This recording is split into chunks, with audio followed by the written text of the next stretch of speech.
मागील त्याला सौर पंप योजनेमध्ये बऱ्याचशा शेतकऱ्यांनी अर्ज भरले, बऱ्याचशा शेतकऱ्यांनी पैसे भरले, वेंडर सिलेक्शन केलं, मात्र आणखी असे काही शेतकरी बहादर आहेत की त्याने आणखी पैसेच भरलेले नाहीत आणि ते विचारणा करत आहेत की आम्ही पैसे भरावात का। बरं, तुम्हाला का बगैर पैसे भरल्याची मोटर घरी येणार आहे का? तुम्हाला पैसे भरावे लागतील, वेंडर सिलेक्शन करावं लागेल, त्यानंतर तुमचा सर्वे होईल आणि मग तुम्हाला ते सौर पंप भेटेल। पण असे काही बहादर आहेत की शेजारीच आल्यावर मग पाहून आपण, मग भरून आपण आणि मग बसतेत वाट पाहत, त्याचं येतंय ते मोटरला पाणी देतंय, त्याचं काम होतंय आणि हे बसतेत निसतच बघू आपण त्याचं आल्यावर करीत।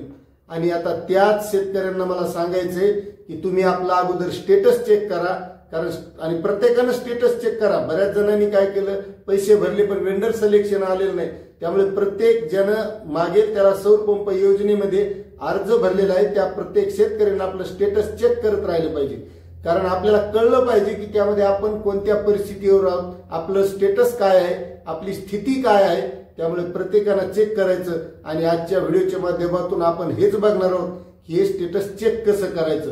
तर शेतकरी मित्रांनो, मी रामेश्वर नवटके आपलं वेणुगंगा टेक या युट्यूब चॅनलमध्ये स्वागत करत आहे। मित्रांनो, तुम्ही जर आपल्या चॅनलवर नवीन असाल तर कृपया चॅनलला सबस्क्राईब करा, कारण बरेच शेतकरी नुसता व्हिडिओ बघतात मात्र सबस्क्राईब करत नाही, आणि सबस्क्राईब जर केलं, लाईक जर केलं तर आम्हाला सुद्धा व्हिडिओ बनवायला उत्साह मिळतो।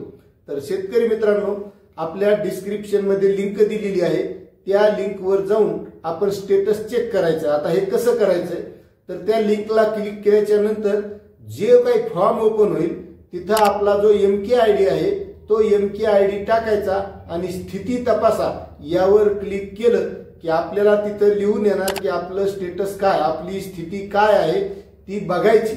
एखाद्याचे जर पैसे भरणं असेल तर तिथं पैसे भरणा दिसेल, त्यानं पैसे भरून घ्यायचे। ज्यांचं वेंडर सिलेक्शन दिसेल त्यांनी वेंडर सिलेक्शन करून घ्यायचं, आणि ज्यांनी वेंडर सिलेक्शन केलेलं आहे तर त्यांचं तिथं दाखवेल की तुमचं सर्वे बाकी आहे, किंवा जी त्यांची परिस्थिती असेल, एखाद्याचा सर्वे झालेला आहे तर तुम्हाला भविष्यात आता सौर पंप मिळेल, जी स्थिती असेल ती दाखवेल। मात्र प्रत्येक शेतकऱ्यानं आपलं स्टेटस स्थिती चेक करणं गरजेचं आहे, कारण हे काय आपल्याला कोणी येऊन सांगणार नाही की तुम्ही पैसे भरा, तुम्ही वेंडर सिलेक्शन करा आणि मग तुम्हाला सौर पंप येईल, असं कोणी सांगणार नाही। त्यामुळे प्रत्येकानं आपण आपली स्थिती चेक केली पाहिजे, कारण आपली गरज आपल्याला आहे, आपल्याला आपल्यासाठी कोणी येऊन सांगणार नाही। आपली प्रगती करायची असेल तर आपल्यालाच आपलं काम करावं लागेल, एवढंच लक्षात ठेवा। आणि थांबतो। जय हिंद, जय महाराष्ट्र।